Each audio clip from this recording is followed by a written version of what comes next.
नमस्कार। अपनी खास पेशकश लेकर हाजिर हूं मैं आलोक। अमेरिकी राष्ट्रपति अब्राहम लिंकन ने कहा था कि जो बातें मैं जानना चाहता हूं वो सब किताबों में है, उनकी गूढ़ता में है। बस उन्हें पढ़ने वाला चाहिए, उन्हें समझने वाला चाहिए। और ऐसे ही आज विश्व पुस्तक दिवस मनाया जा रहा है। जब हम पुस्तकों की बात करते हैं, उनके रहस्य की बात करते हैं, उनके ज्ञान की बात करते हैं, और सबसे बड़ी बात, जो हम पाठकों की अगर बात करें, तो पाठक किस तरीके से अब उन पुस्तकों का लाभ उठाते हैं।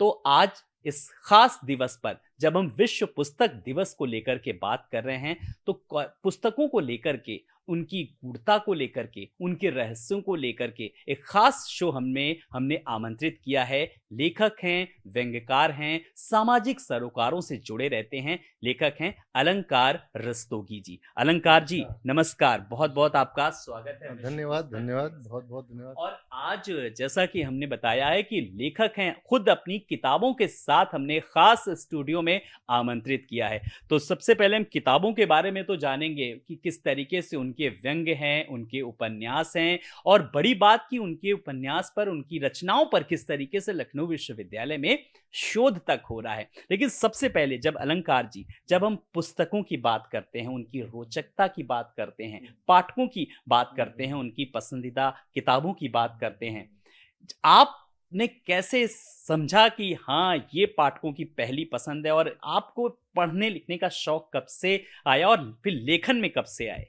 देखिए चूँकि मेरे पिताजी भी एक अच्छे लेखक रहे हैं, हालाँकि ये दूसरी बात है कि वो अपना नाम कमा नहीं पाए, लेकिन एक माहौल था, घर में पुस्तकें आती थी और स्तरीय पुस्तकें आती थी, उनकी खुद की एक लाइब्रेरी थी। तो जब घर में ऐसा माहौल होता है, तो कुछ ना कुछ लगाव आना स्वाभाविक-सी बात है। फिर धीरे-धीरे जब आपका मानसिक विकास होता है, अब आप पुस्तकालय जाते हैं, हुँ। अध्ययन करते हैं, तो ये महसूस करते हैं कि जितना आप खुद के अनुभव से पाते हैं, उससे बहुत कुछ ज़्यादा आप किताबें पढ़ कर के पा सकते हैं। क्योंकि ऐसा कहा जाता है कि जब कोई व्यक्ति या कोई लेखक किताबें लिखता है, तो वो अपने जीवन का बहुत बड़ा अनुभव उसमें लिखता है। उसने एक किताब को 10 साल दिए होंगे, 5 साल दिए होंगे और जिस किताब को आप 5 दिन में पढ़ लेते हैं, हो सकता है उसने उसको 5 साल दिए हों। आपने कितने बड़ा फ़ायदा अपने आप को पहुँचाया है, किसी के बड़े अनुभव को कितने कम समय में जान कर के। तो ये अनुभव सबके पास रहते, मेरे पास भी अनुभव थे। जब मैंने देखा कि मेरा रुझान साहित्य में है और विशेषकर व्यंग्य साहित्य में है, हुँ। तो जब मैं छपने लगा फिर मेरी कई रचनाएँ आ गई, तो ऐसा महसूस हुआ कि अब इनका एक संकलन किया जाए और समाज के सामने लाया जाए ताकि उनको एक जुट करके उनके सामने प्रस्तुत किया जा सके। इसी कड़ी में मेरे कई व्यंग्य संग्रह भी आए हैं, लगभग मेरे 9 व्यंग्य संग्रह आ चुके हैं और अभी हाल में ही मेरा एक व्यंग्य उपन्यास भी आया है, जी। जिसका शीर्षक पंडित भयानक होए। बिल्कुल, मैं आपके उस शीर्षक को लेकर भी बात करूँगा। इतना जब रोमांचक उसका शीर्षक आपने रखा है, तो उसको पढ़ने के लिए अगर बात करें, तो साफ़ तौर पर एक उत्सुकता हो रही। लेकिन आप की अगर बात करें अलंकार जी, आपने एक बहुत दिल को छू लेने वाली बात कही कि जो पिताजी तो इतना नहीं कर पाए, लेकिन बेटे ने वो सपना, वो मुक़ाम ज़रूर बनाया। तो कैसा महसूस करते हैं कि अपने संघर्षों से आपने अपना एक मुक़ाम बनाया, और ख़ास करके उन लोगों के लिए जो इस क्षेत्र में आना चाहते हैं? बिल्कुल, देखिए अध्ययन एक ऐसी चीज़ है, कहते हैं ना कि education is a life long process. Study अध्ययन और किसी भी विषय का गहन जानकारी तभी हो पाती जब आप लगातार पढ़ते रहें। लगातार पढ़ते रहें, चूँकि मैं अध्यापन से जुड़ा हुआ हूँ, अध्यापक हूँ, तो मेरे लिए पढ़ना, पढ़ाना एक सतत प्रक्रिया है। उसी प्रक्रिया के दौरान किताबें पढ़ना और किताबें लिखना, ये मेरी उसमें रही है, मेरी एक प्रक्रिया का हिस्सा रही है। और जहाँ आपने कहा कि एक जो मेरे पिताजी नहीं कर पाए वो मैंने करके दिखाया, तो ये बहुत कठिन काम नहीं है। अगर आप कोई चीज़ ठान लें और समय का सदुपयोग करें, लोग कहते हैं कि मेरे दिमाग में बहुत सारे अच्छे विचार चलते हैं, लेकिन मैं उनको लिख नहीं पाता हूँ क्योंकि समय नहीं मिल पाता है। हुँ। समय मिल पाता है, आपको समय का प्रबंधन करना पड़ता है, टाइम मैनेजमेंट जिसको बोलते हैं, टाइम मैनेजमेंट करिए, तो ऐसा कुछ भी नहीं कि आप अच्छा साहित्य पढ़ ना पाएँ और अगर आपके अंदर अच्छे विचार हैं, तो उनको आप किताब के ज़रिए दूसरों के सामने ला ना पाएँ। तो मेन है कि आपको टाइम मैनेजमेंट किस तरीके से ये करना पड़ेगा। तो बिल्कुल देखिए, अलंकार जी हमारे साथ लगातार बने हुए हैं, और पढ़ने पढ़ाने की अगर आपने ठान ली है, उत्सुकता है आपके अंदर जागरूकता है, कुछ सीखने का अगर आपने मन बनाया है, तो बस आपको करना इतना है कि आपको सिर्फ टाइम मैनेजमेंट करना है। हम कुछ और अलंकार रस्तोगी जी के आज के इस खास मौके पर विश्व पुस्तक दिवस को लेकर के कुछ अनछुए पहलू, कुछ पाठकों के लिए संदेशा, बातचीत हमारी ये जारी रहेगी। लेकिन जो पाठकों के मन में भी और मेरे मन में भी एक बहुत उत्सुकता हो रही है कि व्यंग संग्रह जो है वो काफी उत्सुक था, और मैंने इसको थोड़ा बहुत पढ़ा है लेकिन ज्यादा नहीं पढ़ा है। लेकिन बाकी ज्यादा पढ़ने के लिए मैं खुद कहूंगा कि अलंकार जी, मैंने इसमें देखिए, ये देखिए, पंडित भया न कोई, ये एक उपन्यास है, ये एक व्यंग है। तो इस पंडित भया न कोई के जरिए आप क्या संदेशा देना चाहते हैं, और इसमें खास ऐसा क्या है, हमारे दर्शकों को बताइए जी। देखिए, शिक्षा जगत से मैं जुड़ा हुआ हूँ, लगभग जी। 21 सालों से मैं अध्यापन में हूँ और मैंने इस क्षेत्र को बहुत बारीकी से देखा है।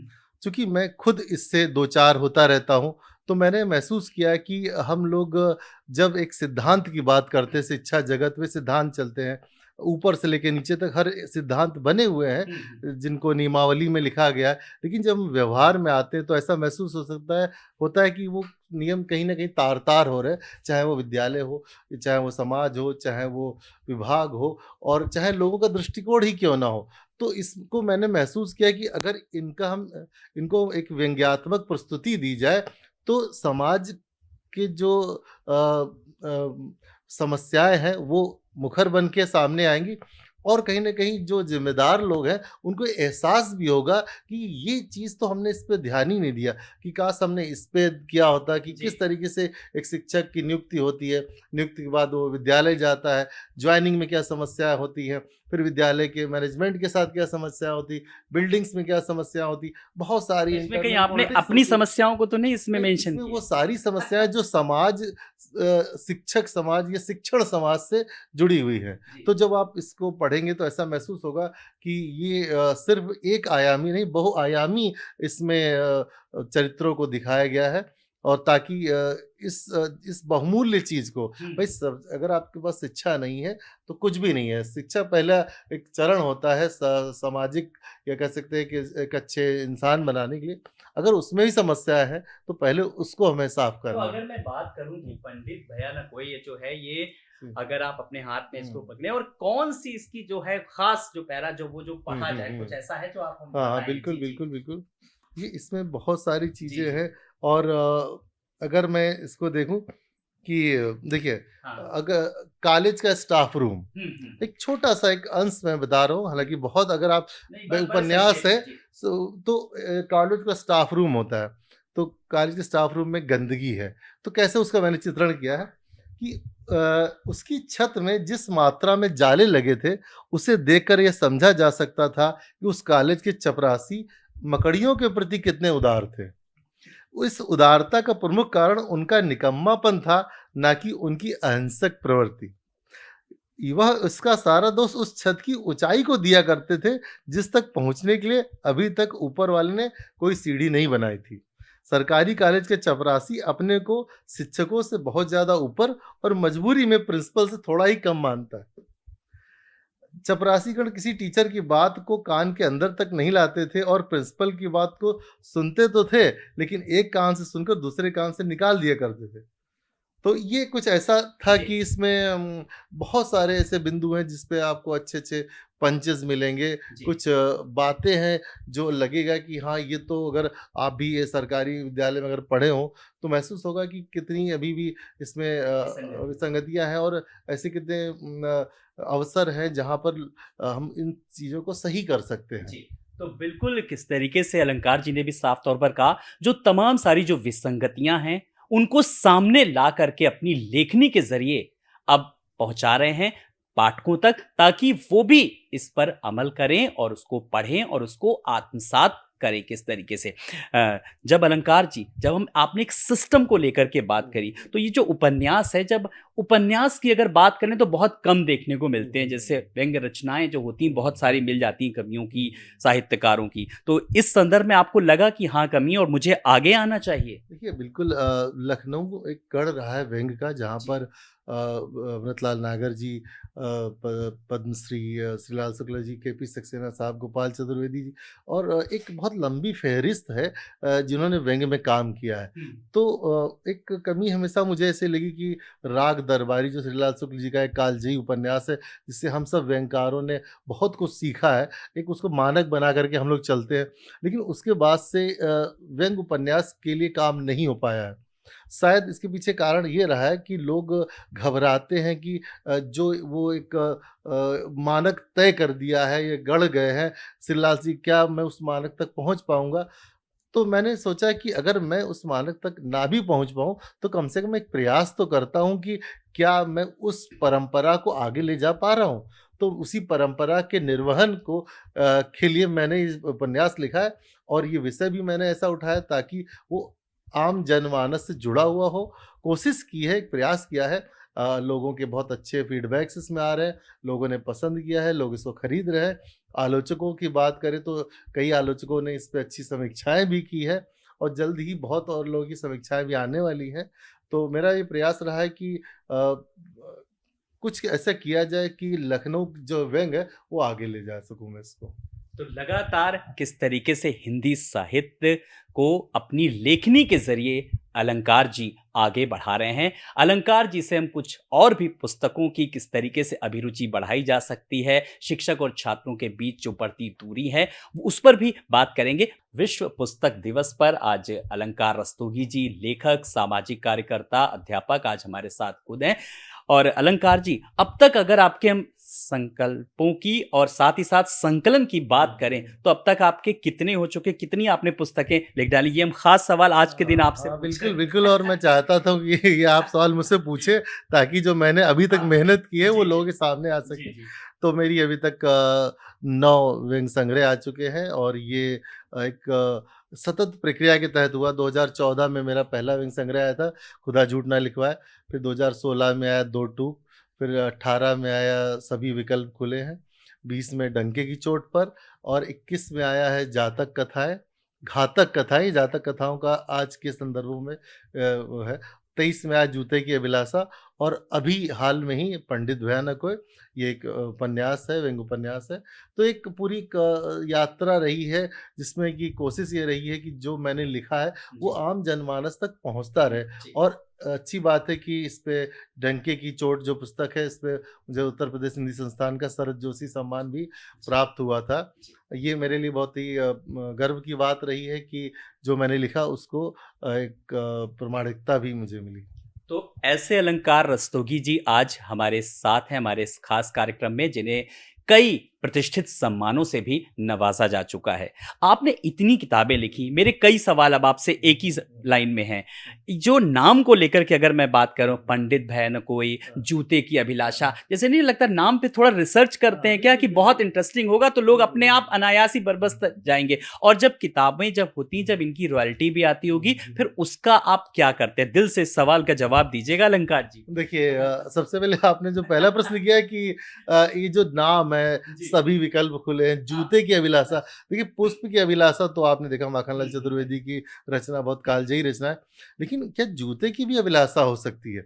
तो ये इसमें एक दिखाया गया है कि जूतों की जोड़ी है, वो एक शोरूम में कैद है डिब्बे के अंदर, और वो आपस में बात कर रही है, क्या उसकी अभिलाषा? जूते की भी क्या अभिलाषा हो सकती है? क्या वो उसको उसको किस तरीके के ग्राहक चाहिए?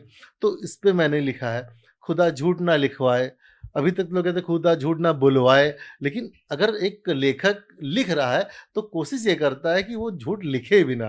जी। आया डंके की चोट पर, यानी कि जी, अगर जी। मैं कुछ लिख रहा ये हूँ, देखिए साथ-साथ हाँ, लाए नहीं है, आप दिखाते तो भी जाइए अगर मैं हमारे कुछ दर्शकों लिख को। रहा हूँ, जी, तो मैं वो लिखता हूँ जिस पे मुझे यकीन है कि मैंने लिखा है, इस पे आप कोई आपत्ति नहीं कर सकते, और मैं किसी लाग लपेट के लिख रहा हूँ, डंके की चोट पे लिख रहा हूँ। और व्यंग्य वो होता है जो आईना दिखाता है। अगर मैं आईना दिखाने में बायस्ड हो जाऊँ, पूर्वाग्रह से ग्रसित हो जाऊँ, तो भी गलत है। ये आईना दिखाता है ताकि अपनी कमियों को आप महसूस कर सकें। 2 टूक है कि अब मैं जो कुछ कहूंगा वो दो टूक कहूंगा, आपको समझना है, मैं टुकट समझना है, कहूंगा। टुकट। सभी विकल्प खुले हैं। जी। ये राजनेताओं के पास सबसे बड़ा आज का एक मंत्र होता है जब वो सरकारें बनाते हैं। तो ये आईना दिखाया गया है कि सभी विकल्प खुले आपके पास है, लेकिन लेखक के पास भी विकल्प खुले हैं कि वो आप पर हर तरह से चौतरफा प्रहार कर सकता है। घातक कथाएं, अभी तक आप लोगों ने जातक कथाएं देखी, जिसमें कि कुछ जो गौतम बुद्ध की पूर्व जन्म की कथाएं थी, जानवरों को प्रतीक बनाकर कई कहानी, तो उन्हीं को आज के संदर्भों में मैंने इसको लिखने का प्रयास किया है और इसका मैंने नाम रखा है घातक कथा है। जी। ये घातक इसलिए है क्योंकि जब इनको पढ़ेंगे तो जो आज की विसंगतियां हैं, जी। जैसे प्यासे कौवे की कहानी अगर आपने पढ़ी हो, तो आज के संदर्भों में अगर वो प्यासा कौवा अपनी प्यास बुझाने के लिए जाता है तो उसको क्या क्या महसूस, क्या क्या फेस करना पड़ता है, क्या क्या चुनौतियां झेलनी पड़ती हैं, वो इसमें सब दिया गया है। तो इस और तरीके से एक जो है मेरे हाथ में है, ये है खुदा झूठ झूठ ना ना लिखो। लिखवाए। तो इसके जरिए क्या कुछ एक मैसेज देने की कोशिश की गई है? बिल्कुल, बिल्कुल। देखिए, ये जितने भी मेरे व्यंग्य संग्रह हैं, हम्म। मैसेज सादा, सीधा और सच्चा, स्पष्ट यही है कि आप जो भी विसंगतियों का जन्मदाता है, जो भी विद्रूपताओं से घिरा हुआ है, उसको मैं बताऊँ, उसको मैं जताऊँ कि ये जो आप जिसमें लिप्त हैं, वो हमको पता चल चुका है। एक आम जनमानस तो जाता है कहीं किसी चाय के होटल में जा कर के अपनी भड़ास निकाल लेता है। लेकिन जब वो एक राइटर, एक लेखक या व्यंग्यकार के पास वो मुद्दे आते हैं और वो लिखता है, तो अगर वो जो विसंगति का नायक है, वो तिलमिला उठता है उससे, तो ऐसा महसूस होता है कि ये जो मैंने लिखा है, ये एक आम जनमानस का प्रतिनिधित्व मैंने किया है और उन्हीं के मार्फत ये जो मैंने जितने भी व्यंग्य संग्रह लिखे हैं, खुदा झूठ जी। ना लिखा है, ये भी उसी का एक प्रतीक ही है। जी। अलंकार जी, जब आप बताते जा रहे हैं और उत्सुकता होती जा रही है कि मैं कुछ और पूछूं, वो भी खास करके जो दर्शक जिन सवालों के जवाब जानना चाहते हैं। किताबें बहुत सी हैं, अनवरत लोगों के लिखने का भी सिलसिला जारी है, लेकिन आज भी लगता है कि पाठक, थोड़ा खास करके अब हम इस हाईटेक युग की बात करते हैं, तो किताबें लिखने वाले बहुत हैं, लेकिन क्या पढ़ने वालों में उतना सामंजस्य है, जैसे जब हम ये डिमांड और सप्लाई की बात बहुत करते हैं? अच्छा प्रश्न पूछा और आजकल के ये समय में बहुत प्रासंगिक भी ये प्रश्न है। किताबें आपने कहा कि लिखने वाले बहुत हो गए हैं। हम्म। तो सबसे बड़ी बात है कि ये बिल्कुल कटु सत्य है कि लिखने वाले बहुत हो गए हैं। आजकल चूँकि लिखना और छपना दोनों बहुत हम्म। आसान हो गया है। आज पहले क्या होता था कि जब आप लिखते थे और पत्रिकाओं में छपते थे, जैसे धर्मवीर भारती जी की धर्मयुग पत्रिका थी, जब उसमें भेजते थे राइटर लोग और उसमें छपता था, तब आपके ऊपर ऐसा लगता था कि ये एक लेखक के ऊपर एक आईएसओ सर्टिफिकेशन हो गया है, यानी कोई एक मान्यता प्राप्त लेखक हो गया, क्योंकि उसको धर्मवीर भारती जी ने संपादित किया उसके लेख को। जब वो कम से कम 8-10 उसके लेख धर्मयुग में छप जाते थे या जो भी और स्तरीय पत्रिकाएं होती थी उसमें छपते थे, तो उसको महसूस होता था कि हाँ, अब मैं कुछ ना कुछ लिख पा रहा हूँ। या जो भी उस समय के समकालीन संपादक होते थे, उस पे टिप्पणियाँ देते थे। तो ऐसा महसूस होता है कि हाँ, अब मैं राइटर हूँ, मुझे कुछ रचनाओं या मेरी रचनाओं को अब आ जाना चाहिए किताब का रूप लेकर के। तो एक कहीं न कहीं से एक मानक होता था, एक सेंसर होता था आपके लेखन में। आजकल के युग में क्या है कि कोई सेंसर नहीं, आपने लिखा, सीधे-सीधे उसको फ़ेसबुक में डाला, उसपे आपके जो कथित मित्र होते हैं, तथाकथित मित्र होते हैं, उसपे लाइक्स पे कमेंट्स कर देते हैं, शेयर कर देते हैं, आपसी सामंजस्य के द्वारा, जी। क्योंकि तुम मेरे लिए लाइक करो, मैं तुझको लाइक करता हूँ। तो आप धीरे-धीरे क्या होता है, ऐसे लिखते रहते हैं, कहीं कोई सेंसरशिप नहीं, कहीं कोई बताने वाला नहीं कि आप क्या लिख रहे हैं। आप स्तरीय लिख रहे हैं या कूड़ा लिख रहे हैं, कोई बताने वाला नहीं होता है। फिर क्या होता है, धीरे-धीरे आपके पास इतना ज़्यादा स्टफ़ हो जाता है, वो ढेर हो जाता है कि फिर वो आपके अंदर से एक वो कुलबुलाहट निकलने लगती है कि क्या मैं इसको किताब का स्वरूप दे दूँ? फिर आप बाहर जाते हैं, पता चलता है कि प्रकाशकों की फ़ौज भी लगी हुई है। वहाँ आते हैं, आप प्रकाशक को के पैकेज लीजिए और वो किताब छाप के दे देते हैं।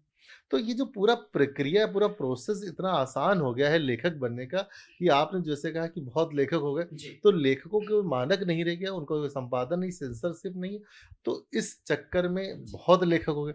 अब आपने कहा कि कैसे पाठक कैसे जोड़े जाएँ? तो देखिए, पाठक बहुत समझदार होता है, वो जब भी किताब को देखता है तो सबसे पहले उठा कर के देखता है कि अच्छा कितने की है, वो हुँ। दाम भी देख लेता है।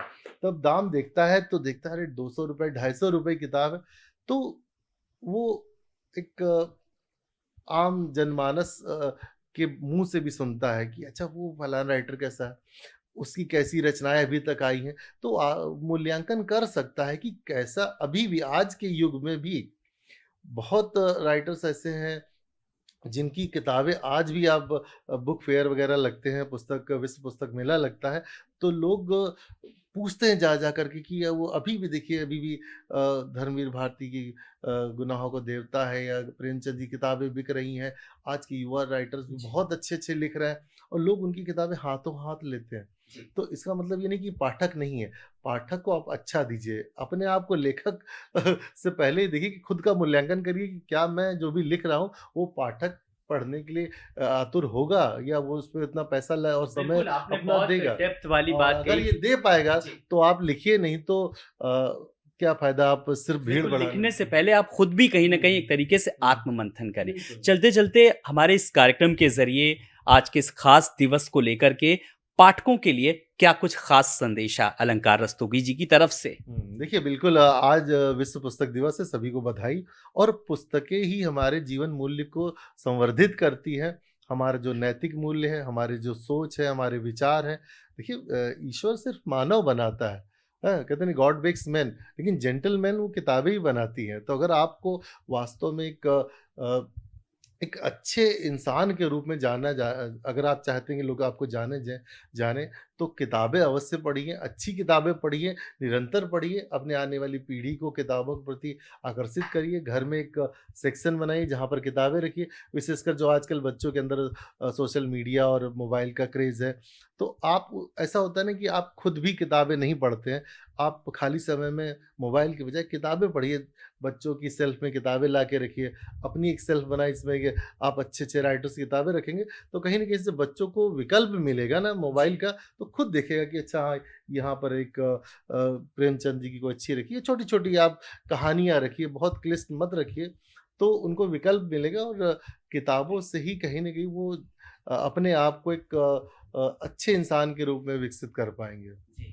चलिए, ये संदेशा देने के लिए, स्टूडियो में आने के लिए अलंकार जी बहुत-बहुत शुक्रिया। बहुत-बहुत तो धन्यवाद। आज आपने इस इतना अवसर खास दिया। मौके पर अलंकार रस्तोगी जी आए, जिन्होंने बच्चों के साथ ही साथ अभिभावकों को भी एक नसीहत दी, एक सुझाव दिया कि बच्चों के पढ़ने से पहले खुद भी वो पढ़ें, अपने यहाँ शेल्फ में ला कर के किताबें रखें। बच्चे भी उससे ज़रूर कहीं न कहीं बहुत कुछ सीखेंगे, उनके अंदर भी उत्सुकता आएगी। तो किताबें ही हैं जो हमें कहीं न कहीं जीने की कला सिखाती हैं। बस हमें इन्हें पढ़ना है, इनकी गूढ़ता को जानना है, तभी आज के इस दिवस की सार्थकता सिद्ध होगी।